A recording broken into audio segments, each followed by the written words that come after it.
रहमान अस्सलाम वालेकुम। कैसे हो दोस्तों? मैं उम्मीद करता हूँ कि आप सब खैर वफियत से होंगे। दोस्तों आज मैं आपको एक patent homeopathic medicine Paeonia compound के बारे में इंफॉर्मेशन दूंगा। दोस्तों ये बीएम फार्मा की मेडिसिन है और ये 2 नंबर ड्रॉप है और ये एक बहुत ही अच्छी मेडिसिन है कॉन्स्टिपेशन के लिए, पाइल्स के लिए और एनल फिशर के लिए। यानी ये एनल के ऊपर बहुत अच्छा असर करती है और रेक्टम के ऊपर बहुत अच्छा असर करती है।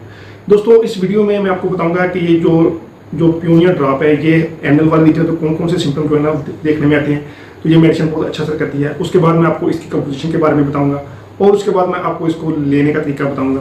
तो दोस्तों ये तमाम इन्फॉर्मेशन मैं आपको इस वीडियो में बताऊंगा। तो मेरी आप सबसे गुजारिश है कि वीडियो को एंड तक लाजमी देखें। मैं हूं डॉक्टर उमर और आपको अपने चैनल होम्योटेक में खुशामदीद कहता हूँ।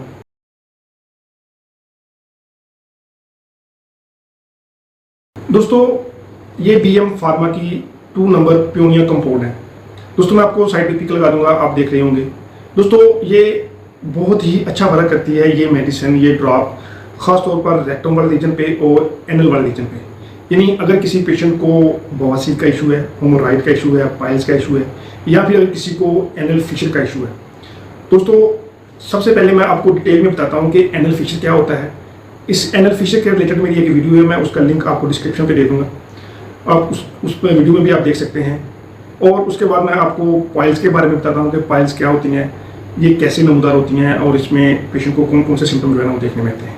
दोस्तों हम खुराक खाते हैं, कुछ भी खाते हैं या इनटेक करते हैं, तो वो हमारा खुराक जो है ना हमारे मुंह से होती हुई हमारे इसोफेगस में, उसके बाद हमारे स्टमक में जाती है। दोस्तों स्टमक में हमारे खुराक में कुछ इंजाइम जो है ना वो मिलते हैं, उसके बाद जो है ना वो खुराक हमारे ड्यूडेनम से होती हुई छोटी आंत में जाती है। दोस्तों छोटी आंत से होती हुई हमारी खुराक जो है ना इलियम जिग्नम से होती हुई बड़ी आंत में जाती है। और दोस्तों जो बड़ी आंत होती है इसमें से खुराक मजीद जो है ना उसमें से वाटर जो है ना वो प्यूरीफाई हो जाता है, वाटर जिसम जो है ना वो ऑब्जर्व कर लेता है और उसके बाद जो सॉल्ट मटीरियल है वो बच जाता है, जिसे हम स्टूल कहते हैं। दोस्तों वो स्टूल जो है ना वो हमारी बड़ी आंत के आखिरी हिस्से में, जिसे हम कोलन कहते हैं, तो वहाँ से हम पास आउट कर देते हैं।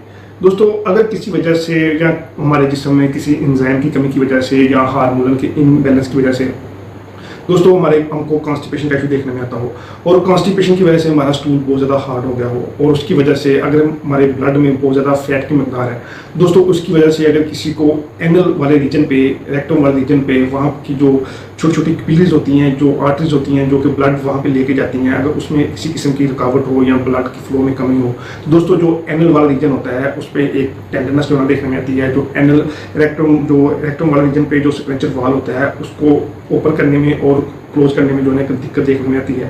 तो दोस्तों ये कुछ फैक्टर होते हैं जिसकी वजह से जो है ना पेशेंट को एक कॉन्स्टिपेशन का सिम्टम जो है ना वो देखने में आता है। यानी इसमें पेशेंट को बहुत ज़्यादा जो है ना वो जोर लगाना पड़ता है, स्ट्रेन लगाना पड़ता है स्टूल को बाहर निकालते वक्त, स्टूल पास आउट करते वक्त।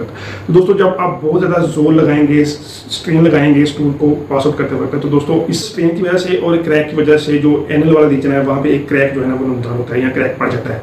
दोस्तों इसको एनल फिशर कहते हैं। दोस्तों इसमें जो पेशेंट होता है वो बहुत ज़्यादा एक्यूट पेन या फिर क्रोनिक पेन का सिम्टम पेशेंट को देखने में आता है। उसके बाद दोस्तों स्टूल के बाद एक जलन का सिम्टम देखने में आता है और उसके बाद दोस्तों जैसे ही पेशेंट स्टूल पास आउट करने जाता है तो उसको बहुत ज़्यादा अनइजीनेस जो है ना फील होती है, पेशेंट बहुत ज़्यादा नर्वसनेस जो है ना वो फील करता है। यानी पेशेंट का स्टूल जो है ना वो करने से पहले पेशेंट बहुत ज़्यादा नर्वसनेस फील करता है। यानी स्टूल जो है ना वो खुद के जो स्टूल है उसकी हाजत पेशेंट को नहीं होती। दोस्तों ये बहुत ही क्रोनिक कंडीशन है और इसकी वजह से जो पेशेंट रात को सोता है तो उसमें एक अनइजीनेस देखने में आती है। पेशेंट बार बार करवटें बदल रहा है, साइड चेंज करता है। पेशेंट को जो एनल वाला रीजन है, रेक्टम वाला रीजन है, उसमें एक बर्निंग का सिम्टम देखने में आता है, जो कि स्टूल करने के बाद 1 घंटा या 2 घंटा तक सिम्टम जो है वो देखने में आते हैं। एक जलन का सिम्टम देखने में आता है। दोस्तों ये एक सिम्टम होता है, यानी एक अलामत होती है एनल फिशर की, जिसके पेशेंट को बहुत ज़्यादा तकलीफ होती है स्टूल पास आउट करते वक्त और इसमें बहुत ज़्यादा एक जलन का सिम्टम जो है वो भी देखने में आता है।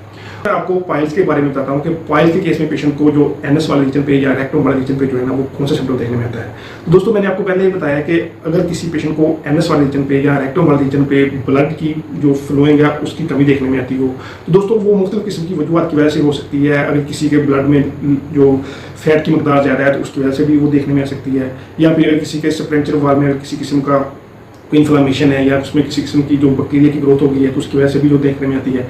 इन दोस्तों ये एक वेन्स होती हैं जो कि रेक्टम वाले रीजन पे होती हैं। तो अगर दोस्तों उन वेन्स में इन्फ्लामेशन हो जाए और उसकी वजह से जो है ना वहाँ पे एक बम्प नुमा जो स्ट्रक्चर है वो नमूदार हो, तो यानी ये एक पाइल्स होती हैं, ये इंटरनल भी हो सकती हैं और एक्सटर्नल भी हो सकती हैं।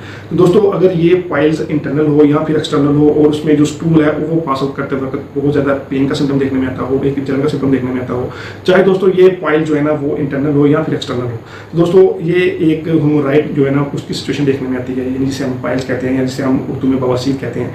दोस्तों ऐसे केस में ये प्यूनिया ड्रॉप जो बीएम फार्मा का 2 नंबर ड्रॉप है ये बहुत ही अच्छा वर्क करता है, यानी ये एनल वाले रीजन पे भी असर करता है और रेक्टम वाले रीजन पे भी असर करता है। अगर किसी किस्म की रेक्टम में इन्फ्लामेशन हो गई हो या फिर रेक्टम में इन्फ्लामेशन हो गई हो और उसकी वजह से जो स्टूल पास आउट करते वक्त बहुत ज़्यादा सीवियर पेन का सिम्टम देखने में आता हो, एक जलन का सिम्टम देखने में आता हो या फिर इरिटेशन का सिम्टम देखने में आता हो, तो ऐसे केस में ये मेडिसिन बहुत ही अच्छा वर्क करती है प्यूनिया ड्रॉप। एनल और जो रेक्टल वाला रीजन है उसमें एक सोरनेस वो आपको देखने को मिलेगी, एक रेडनेस देखने को मिलेगी, एक पेन का सिम्टम देखने में आएगा और एक इन्फ्लामेशन का सिम्टम देखने में आएगा। और उसके साथ पेशेंट जब स्टूल पास करेगा तो उसको एक अनइजीनेस फील होगी और उसके साथ उसको बहुत ज़्यादा एक जो है ना स्टूल पास आउट करने से पहले भी एक नर्वसनेस होगी और स्टूल पास आउट करने के बाद भी उसको पेशेंट को बहुत ज़्यादा जो है ना अनइजीनेस, डिस्कम्फर्ट और एक जो जलन का सिम्टम है वो 1 घंटे या 2 घंटे तक जो है ना आप देखने में आ सकता है। तो दोस्तों ये एक बहुत ही अच्छा कंपाउंड है जो कि प्यूनिया के नाम से आता है, जो कि एनल और रेक्टम वाले रीजन पे बहुत ही अच्छा असर करता है। तो दोस्तों ये मेरे हाथ पे जो है ना एक 2 नंबर जो बीएम फार्मा का कंपाउंड है। तो सबसे पहले मैं इस कंपाउंड की अनबॉक्सिंग करता हूँ और उसके बाद मैं आपको बताऊंगा कि इसमें कौन कौन सी कंपोजिशन है और उसको ये कैसे हमारी जो है ना जो रेक्टम वाले और एनल वाले रीजन पे असर करती है और ये एनल फिशर के केस पे और हेमोराइड के केस में कैसे पेशेंट को जो है ना वो क्योर करता है। दोस्तों सबसे पहले अगर मैं इसकी अनबॉक्सिंग करूँ तो इसमें जो है ना एक आपको 30 ml का ड्रॉपर मिलता है। तो उसके बाद आपको एक जो लीफलेट्स मिलता है जिसमें इसकी कंपोजिशन जो है ना वो राइट की हुई है, लिखी हुई है और उसमें इसको लेने का तरीका जो है ना वो लिखा हुआ है। दोस्तों अब मैं इसकी अगर कंपोजिशन की बात करूँ तो सबसे पहले जो मेडिसिन इसमें डली हुई है वो है एकोनाइट। दोस्तों एकोनाइट बहुत ही अच्छी रेमेडी है हमारी होम्योपैथी के केस में, ये एक अक्यूट रेमेडी है, फिशर हो या फिर हेमोराइड का मसला हो। दोस्तों ये एक बहुत ही अक्यूट मसला होता है, इसमें पेशेंट को बहुत ही शदीद, शार्प और कटिंग पेन जो है ना वो एनल वाले रीजन पे देखने में आती है।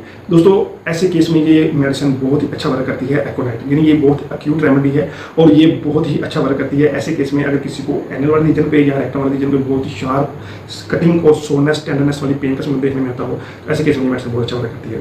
तो दोस्तों उसके बाद जो सेकंड मेडिसिन इसमें डली हुई है वो है एसिक्यूलस। दोस्तों एसिक्यूलस ऐसे केस में बहुत ही अच्छा वर्क करती है जब पेशेंट को जो स्पाइन है उसमें इंक्लाइडिंग स्पॉन्डिलाइटिस देखने में आता हो, स्पाइन में कमजोरी देखने में आती हो और स्पाइन की वीकनेस के साथ पेशेंट को कॉन्स्टिपेशन का सिम्टम देखने में आता हो और उस कॉन्स्टिपेशन की वजह से पेशेंट को एनल फिशर का सिम्टम देखने में आता हो या फिर हेमोराइड का सिम्टम देखने में आता हो।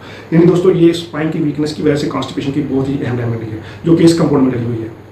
दोस्तों उसके बाद जो नेक्स्ट मेडिसिन इस कंपाउंड में डली हुई है वो है हेमामेलिस। दोस्तों हेमामेलिस बहुत ही एक एंटी हेमरेजिंग प्रॉपर्टी रखती है, यानी ये ब्लड के फ्लो को खत्म करती है, चाहे वो ब्लड की फॉर्मेशन आपको एनल फिशर के केस में देखने में आती हो या फिर दोस्तों आपको जो हेमोराइड के केस में देखने में आती हो। दोस्तों अगर पेशेंट को बहुत ज़्यादा रेड कलर का ब्लड का फ्लो जो फिशर के केस में देखने में मिलता हो या फिर जो हेमोराइड के केस में देखने में मिलता हो, तो ऐसे केस में ये मेडिसिन हेमामेलिस बहुत ही अच्छा वर्क करती है जो कि इस कंपाउंड में दोनों डली हुई है। दोस्तों इसके बाद जो नेक्स्ट मेडिसिन बहुत ही अच्छा वर्क करती है एनल फिशर के केस में या फिर हेमोराइड के केस में वो है नेक्सोमिका। दोस्तों नेक्सोमिका होम्योपैथी की डाइजेशन की बहुत ही अहम मेडिसिन है, यानी ऐसे पेशेंट जो बहुत ज़्यादा अल्कोहल का इस्तेमाल करते हो, डाइट मेडिसिन इस्तेमाल की हो या फिर एंटी इन्फ्लामेटरी मेडिसिन जो है ना वो इस्तेमाल की हो। दोस्तों बहुत ज़्यादा मेडिसिन के इस्तेमाल से या फिर बहुत ज़्यादा अल्कोहल के इस्तेमाल से उनको स्टमक रिलेटेड प्रॉब्लम हो और उनका डाइजेशन बहुत ही वीक हो, तो ऐसे केस में ये नेक्सोमिका मेडिसिन बहुत ही अच्छा वर्क करती है। ये डाइजेशन को भी इम्प्रूव करती है और उसके साथ जो डाइजेशन रिलेटेड प्रॉब्लम यानी कॉन्स्टिपेशन का इशू हो तो उसको भी बहुत अच्छे तरीके से खत्म करती है। तो दोस्तों ये मेडिसिन भी इस कंपाउंड में डली हुई है। दोस्तों उसके बाद जो नेक्स्ट मेडिसिन इस कंपाउंड में डली हुई है वो है प्यूनिया ऑफ। दोस्तों प्यूनिया ऑफ बहुत ही अच्छी मेडिसिन है जो कि हेमोराइड के केस में बहुत ही अच्छा वर्क करती है। उसके बाद ये अल्सर के ऊपर बहुत ही अच्छा वर्क करती है, अगर किसी को रेक्टम या एनल वाले रीजन पे अल्सर हो गया हो या फिर दोस्तों अगर किसी को रेक्टम में पेन हो, यानी जो खाना करते वक्त, स्टूल करते वक्त उससे पहले अगर किसी को पेन का सिम्टम देखने में आता हो या फिर जो उस वहाँ के टिश्यू होते हैं अगर उसमें किसी किस्म की स्वेलिंग का सिम्टम देखने में आता हो, यानी पेशेंट को स्टूल करने से पहले इरिटेशन होती हो या बहुत ज़्यादा एक हसासियत हो रेक्टम वाले रीजन पे, तो ऐसे केस में ये मेडिसिन प्यूनिया ऑफ बहुत ही अच्छा वर्क करती है जो कि इस जो प्यूनिया कंपाउंड है इसकी मेन मेडिसिन है, तो वो भी इस कंपाउंड में जो है ना डली हुई है। दोस्तों उसके बाद जो नेक्स्ट मेडिसिन इसमें डली हुई है वो है सल्फर। दोस्तों सल्फर बहुत ही अच्छा वर्क करती है हमारे ब्लड के ऊपर, अगर किसी के ब्लड में लिपिड की या फिर फैट की जो है ना डिपोजिशन होगी हो और उस डिपोजिशन की वजह से जो ब्लड का फ्लो है हमारे जिस्म में उसकी कमी होगी हो और उस कमी की वजह से जो है ना पेशेंट को रेक्टम वाले रीजन पे या फिर एनल वाले रीजन पे जो है ना उसके जो स्प्रेंचर वॉल है उस पर एक टेंडरनेस या फिर उसका ओपन जो है ना वो क्लोज जो मुश्किल से होता है, वो पेशेंट को बहुत ज़्यादा स्ट्रेन लगाना पड़ता है वो स्टूल करते वक्त। दोस्तों ऐसी केस में ये मेडिसिन सल्फर बहुत ही अच्छा वर्क करती है। ये एक कंपाउंड थी पियोनिया की जो कि बहुत ही अच्छा वर्क करती है फिशर के केस में और हेमोरेड के केस में। तो दोस्तों अब मैं आपको इसको लेने का तरीका बताता हूँ और उसका MRP बताता हूँ। दोस्तों इसकी MRP 190 है, यानी ये बहुत एक चीप प्राइस है। और उसके बाद दोस्तों इसको लेने का तरीका ये है कि इसको आपने इस तरह ओपन कर लेना है और इसको ओपन करने के बाद आपने जो ना अगर किसी बड़े को इस तरह का सिम्टम है, एनल फिशर का मसला है या फिर हेमोरेड का मसला है, तो आपने इस मेडिसिन को जो है ना इस तरह टंक में जो है वो 10 ड्रॉप जो है ना वो 15 ड्रॉप जो है ना इस्तेमाल कर लेने हैं। और आपने 15 ड्रॉप सुबह दोपहर शाम खाना खाने से पहले इस्तेमाल करने हैं। और दोस्तों अगर किसी छोटे को इस तरह के सिम्टम है तो वो 8 ड्रॉप या फिर 10 ड्रॉप जो है ना वो इस्तेमाल कर सकता है। तो दोस्तों ये मेडिसिन आपको एनल फिशर के केस में और फिर जो है ना हेमोरेड के केस में पेशेंट को बहुत अच्छी तरीके से क्योर करती है। दोस्तों ये आपने मेडिसिन डायरेक्ट टंग पे जो है ना वो इस्तेमाल कर लेनी है। तो इसका जो आपने जो फ्रेश वाटर है उसमें डाल के इस्तेमाल कर लेनी है। दोस्तों बहुत ही अच्छा वर्क करती है ये मेडिसिन एनल फिशर के केस में और हेमोरेड के केस में। दोस्तों मैं उम्मीद करता हूँ कि आपको ये वीडियो पसंद आई होगी। मेरी सबसे गुजारिश है वीडियो को शेयर करें, चैनल को सब्सक्राइब करें और बेल आइकन लाजमी दबाएं। थैंक यू, अल्लाह हाफिज़।